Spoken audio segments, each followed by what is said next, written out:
ये कहानी है झारखंड के एक छोटी सी शहर का। एक लड़का था राहुल नाम के।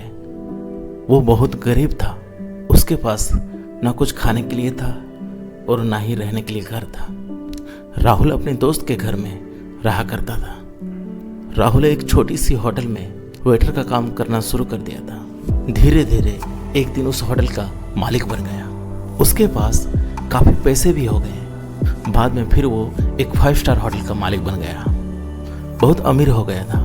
गाड़ी बंगलो सब बना लिया था। लेकिन अभी भी उसके अंदर कुछ कमी एहसास होता था। जब राहुल बहुत छोटा था तब उसके मम्मी पापा एक कार एक्सीडेंट में गुजर गए थे। राहुल कभी प्यार के बारे में कुछ नहीं जानता था। एक दिन जब वो अपने किसी काम से बाहर गया था तो उसे एक लड़की दिखी जो कि काफ़ी अच्छी और खूबसूरत भी थी। उसको देखते ही राहुल को उस लड़के से प्यार हो गया। राहुल काफ़ी देर तक उस लड़की को छुप छुप कर देखता रहा। कुछ देर बाद वो लड़की वहाँ से चली गई। कुछ दिनों तक राहुल उस लड़की को ढूंढता रहा लेकिन वो लड़की ना मिली। तब राहुल भगवान से प्रार्थना करने लगा, हे ऊपर वाले, काश वो लड़की एक बार मुझे मिल जाती। लेकिन राहुल की किस्मत ने उस लड़की से राहुल को एक दिन मिला दिया। वो लड़की राहुल के घर काम की तलाश में आई थी। राहुल ने लड़की को तुरंत घर के काम के लिए रखने के लिए बोला। जब वो लड़की इस लड़के से काम पूछने के लिए आई थी तो उस समय राहुल कुछ शब्द भी साफ साफ नहीं बोल पा रहा था। लड़की पूछती है राहुल से, क्या यहाँ पे कुछ मुझे काम मिलेगा? कुछ भी काम चलेगा, मैं सब कर लेती हूँ। झाड़ू पोछा बर्तन कपड़ा भी धो लेती हूँ। राहुल बोलता है, आ आ आ आ ई उ उ ई उ।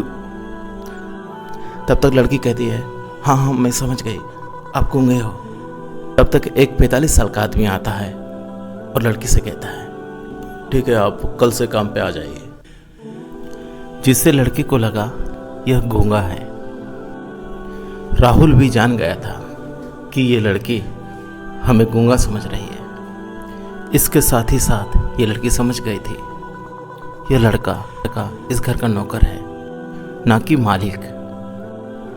अब जब भी ये लड़का उस लड़की के पास जाता तो गूंगा बन जाता। धीरे धीरे वो लड़की इस लड़के पर काफ़ी रहम खाने लगी। अब उस लड़की को राहुल के लाचारी पे प्यार होने लगा था। लेकिन फिर वो लड़की एक बात से डर कर पीछे हट जाती थी। इस लड़की के माता पिता भी बचपन में मर चुके थे। इस लड़की को इसके चाचा ने पाला था। वो चाहता था कि वो जब तक जिंदा रहे यह लड़की उसको खाने पीने का पैसा दे। बहुत खड़ूस था वो चाचा। लड़की का प्यार हद से भी ज़्यादा बाहर जाने लगा। तो राहुल को एक खांसी पर भी वो लड़की दौड़कर उसके पास चली जाती थी। अब राहुल भी समझ गया था कि इस लड़की को मुझसे प्यार हो गया है। राहुल भी बहुत ज़्यादा उस लड़की से प्यार करता था। उसने लड़की के बारे में पहले सब कुछ पता किया। जब उसे सब कुछ पता चल गया तो राहुल बहुत रोने लगा क्योंकि उसने गूंगे होने का झूठ बोला था। अब राहुल दिन रात रोने लगा था और वो लड़की अपनी सैलरी में से लड़के को इलाज करवाने के लिए कहती थी।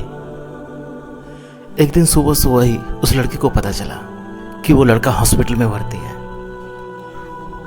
वो लड़की दौड़ते हुए जब हॉस्पिटल पहुंचती है तो उसने देखा कि लड़का बेड पे बेहोश पड़ा है और उसके आसपास काफी मशीन लगी हुई थी। लड़की डर जाती है। जब लड़की डॉक्टर के पास पहुंचती है तो वहां पर डॉक्टर ने उसे बताया कि ये लड़का अब बोल नहीं सकता। उसने अपनी जीव को काटने की कोशिश की है। इसके साथ ही उस डॉक्टर ने उस लड़की को एक लेटर दिया। ये लेटर है, आपको देने के लिए बोला था ये लड़का। उस लेटर में लिखा था, मैं काफ़ी अमीर लड़का हूँ और जिस घर में तुम काम करती हो उस घर का मैं मालिक हूँ। लेकिन इसके साथ ही मैंने तुमसे एक बहुत बड़ा झूठ बोला है कि मैं एक गूंगा हूँ। अब इस झूठ का प्रायश्चित करने के लिए मैं ऐसा काम करने जा रहा हूँ। इसके साथ ही तुम मेरे घर से, मेरे मैनेजर से पैसे को लेकर अपने चाचा को दे देना और एक नई जिंदगी की शुरुआत करना। तुम अगर हो सके तो मुझे माफ कर देना। तुम्हारा दोषी राहुल। इस लेटर को पढ़ने के बाद उस लड़की के आंख से आंसू भर आए। वो लड़की दौड़ते हुए मंदिर में गई और उसने भगवान के सामने कसम खाई कि मैं, हे माँ, जब तक वो लड़का बोलने नहीं लगता तब तक मैं कुछ नहीं खाऊंगी, भले ही मैं मर क्यों न जाऊं। इधर डॉक्टर भी उस लड़के को इलाज कर रहे थे। भगवान ने दोनों की मन की बात सुन ली है और अब वो लड़का बोलने लगा, लेकिन वो अब अपना याददाश्त खो गया था। अब उसे कुछ भी याद नहीं था। अब इसके बाद लड़की उसके याददाश्त के लिए बहुत कुछ किया, लेकिन याददाश्त ना आ सका। अगर प्यार की नाव को झूठ पर रखा जाए तो वो एक दिन गिर ही जाता है। इसलिए जब भी अगर किसी से प्यार हो जाए तो उसे अपना सच्चाई बता देना चाहिए, क्योंकि ऊपर बैठे हुए हैं वो सब देखते हैं। हम तो सिर्फ रंगमंच की कठपुतलियाँ हैं। डोर उनके हाथों पे है। वो जब चाहे हमें नचा सकते हैं।